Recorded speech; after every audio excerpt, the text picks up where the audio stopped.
Dear students, good morning. आज के इस वीडियो में हम अध्ययन करेंगे प्राकल्पना की सीमाएं और निर्माण प्रक्रिया की कठिनाई के बारे में। तो चलिए शुरू करते हैं। प्राकल्पनाएं जो होती है ना, वो सामाजिक अनुसंधान में मार्गदर्शन की दृष्टि से महत्वपूर्ण होती है। फिर भी यदि इनका प्रयोग सावधानी से नहीं किया जाता है तो ये अध्ययन के लिए खतरा भी पैदा कर सकती है। इनकी जो दोष या सीमाएं जो है, उनमें सबसे पहला है प्राकल्पना में अटूट विश्वास, फुल कॉन्फिडेंस इन हाइपोथेसिस। कई बार अध्ययनकर्ता प्राकल्पना को अपने अध्ययन का मार्गदर्शन न मानकर उसे सिद्ध करने के पक्ष में ही तथ्यों का संकलन करता है। ऐसी स्थिति में अध्ययनकर्ता की वैज्ञानिकता समाप्त हो जाती है। इसीलिए पीवी यंग ने कहा है कि एक अनुसंधानकर्ता को अपनी प्राकल्पना की शुद्धता को स्थापित करने के उद्देश्य से अध्ययन का प्रारंभ नहीं करना चाहिए। यानी कोई भी अनुसंधान करता है, उसका उद्देश्य ये नहीं होना चाहिए कि वो अपनी प्राकल्पना की शुद्धता को स्थापित करना चाहे। दूसरा जो दोष है प्राकल्पना का, वो ये है कि प्राकल्पना आधारित तथ्य होना, हाइपोथेसिस बेस्ड फैक्ट्स। प्रारंभ में अध्ययनकर्ता प्राकल्पना के आधार पर ही तथ्यों का संकलन करता है, किंतु उसे चाहिए कि वह वास्तविक तथ्यों के आधार पर अपनी प्राकल्पना में संशोधन एवं परिवर्तन कर ले। ऐसा न करने पर संकलित तथ्य हानिकारक एवं व्यर्थ सिद्ध हो जाते हैं। इस बारे में फ्राई ने कहा है कि केवल विशिष्ट प्रश्नों के संदर्भ में ही तथ्यों का संकलन नहीं करना चाहिए, बल्कि एक संस्था अथवा परिस्थिति की गवेषणा में प्रश्नों को सदैव सुझाव के रूप में समझना चाहिए। तीसरी जो सीमा है प्राकल्पना की, वो है विशिष्ट अभिरुचियों तथा संवेगों का प्रभाव, influence of specific interests and emotions. कई बार अनुसंधानकर्ता अपनी किसी विशिष्ट रुचि और संवेग के कारण एक विशेष अध्ययन विषय का चुनाव करता है और उसके प्रति पक्षपातपूर्ण रवैया अपनाता है, भेदभावपूर्ण रवैया अपनाता है। तब उसके द्वारा किया जाने वाला अध्ययन अवैज्ञानिक हो जाता है, वैज्ञानिक नहीं रह जाता वो। इसकी जो लास्ट सीमा वो है अध्ययनकर्ता का प्रतिष्ठा बिंदु, Prestige point of the investigator. कई बार अध्ययनकर्ता अपनी प्राकल्पना को श्रेष्ठ व सही मान लेता है और उसके साथ अपने सम्मान को जोड़ लेता है। ऐसी स्थिति में वह प्राकल्पना के विपरीत यथार्थ तथ्यों को भी स्वीकार नहीं करना चाहता। यह स्थिति वैज्ञानिक सत्य तक पहुंचने में बाधक होती है।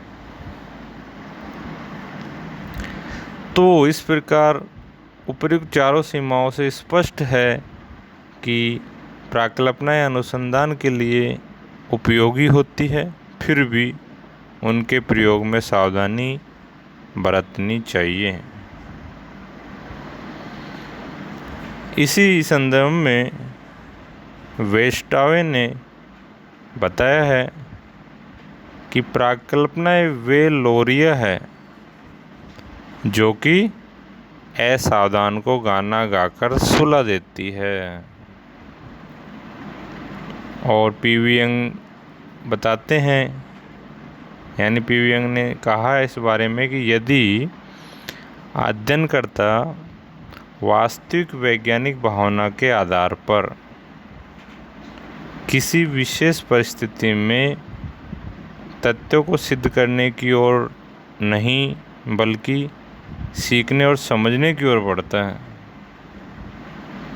तब उसकी प्राकल्पना कोई निहित स्वार्थ नहीं बनेगी, यानी कि उसमें कोई स्वार्थ नज़र नहीं आएगा। और यदि नवीन तथ्य उसकी प्राकल्पना को असत्य सिद्ध करते हैं तो उसकी ख्याति तथा प्रतिष्ठा को कोई आघात नहीं पहुंचेगा, यानी कि उसको अपनी प्रतिष्ठा पे ध्यान नहीं देना चाहिए बल्कि वास्तविक तथ्य संकलन पे ध्यान देना चाहिए। प्राकल्पना को वो इस प्रकार काम में ले जिससे कि वास्तविक तथ्य प्राप्त किए जा सके। अब जो दूसरा बिंदु है वो है प्राकल्पना निर्माण में कठिनाइयाँ। तो ये तो थी प्राकल्पना की सीमाएं। पहली थी प्राकल्पना में अटूट विश्वास, दूसरी थी प्राकल्पना आधारित तथ्य, तीसरी थी विशिष्ट अभिरुचि तथा संवेगों का प्रभाव, और चौथी थी अध्ययनकर्ता का प्रतिष्ठा बिंदु। अब जो आता है अगला बिंदु वो है प्राकल्पना निर्माण प्रक्रिया में प्रमुख कठिनाइयाँ। प्राकल्पना का प्रतिपादन करना कोई सरल कार्य नहीं है। गुडे एवं हार्ट के अनुसार इसके अंतर्गत दो प्रकार की कठिनाई आ सकती है, सैद्धांतिक ढांचे से संबंधित और अध्ययन प्रणालियों से संबंधित। तो सैद्धांतिक ढांचे से संबंधित को देखते हैं अपन। प्राकल्पना के निर्माण में सैद्धांतिक ढांचे से संबंधित दो प्रकार की कठिनाई आती है। पहली है स्पष्ट ढांचे की अनुपस्थिति, एब्सेंस ऑफ डेफिनेट फ्रेमवर्क, और दूसरी है ढांचे के तार्किक एवं कुशल प्रयोग का अभाव, lake of logical and efficient use of frame. पहली को अपन जान लेते हैं पहले, स्पष्ट ढांचे की अनुपस्थिति। कई बार ऐसी स्थिति भी होती है कि अनुसंधानकर्ता को विषय से संबंधित सिद्धांतों का ही ज्ञान नहीं होता है, तब वह उपयुक्त प्राकल्पनाओं का निर्माण नहीं कर पाता। नवीन विज्ञानों के संदर्भ में यह बात अधिक खरी उतरती है।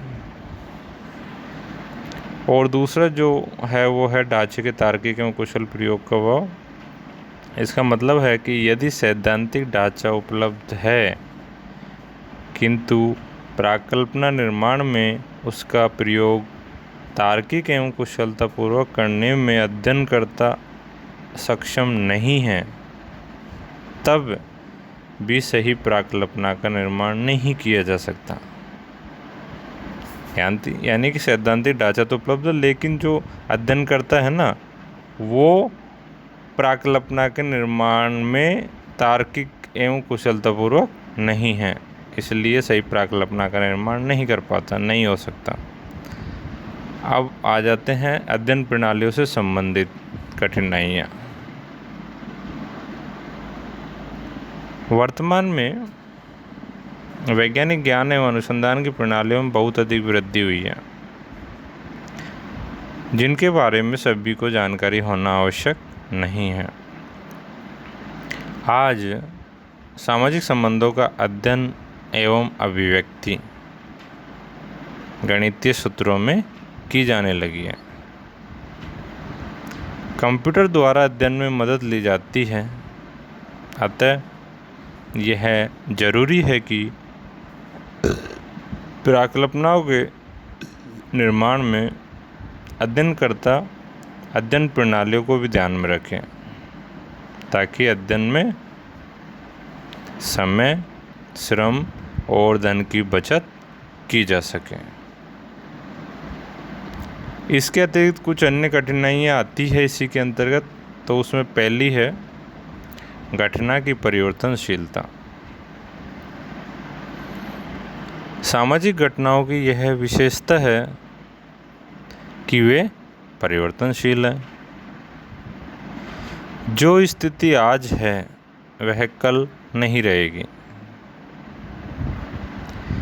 मानव के विचार, विश्वास, भावनाएं और मनोवृत्तियां बदलती रहती हैं, अतः उनके बारे में अनुमान लगाना कठिन कार्य है।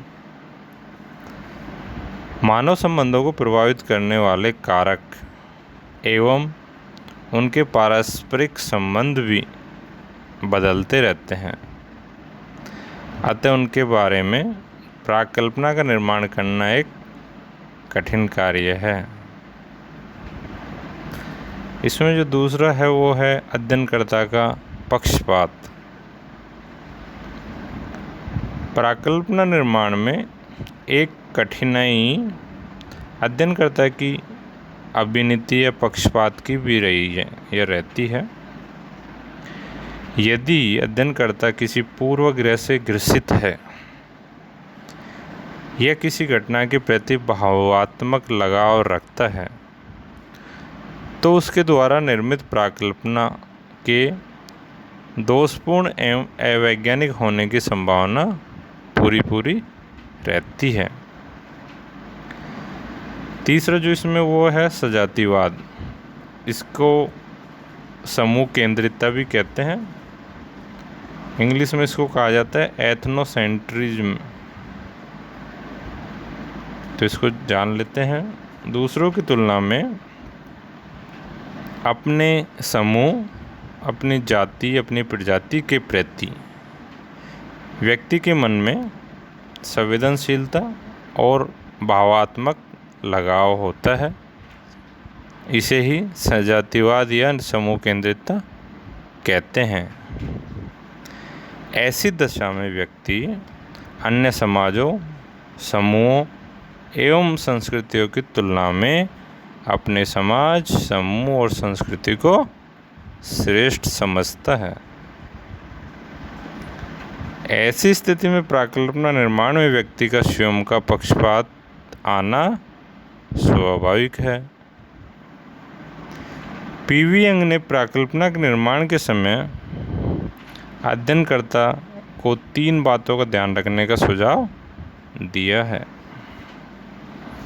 तो ये ऐसी कठिनाइयाँ हो गई है, लेकिन इसके अलावा जो पीवी यंग ने किसी भी अध्ययनकर्ता को प्राकल्पना निर्माण के समय जो सावधानी रखनी चाहिए उस सावधानी संबंधित 3 बातें बताई है। तो उनको और जान लेते हैं। पहली है अनुसंधानकर्ता की तीक्ष्ण दृष्टि। दूसरा है नियंत्रित कल्पना शक्ति तथा रचनात्मक चिंतन। और तीसरा है सैद्धांतिक ढांचे की उपलब्धता तथा उसका ज्ञान। ठीक है, धन्यवाद बच्चों।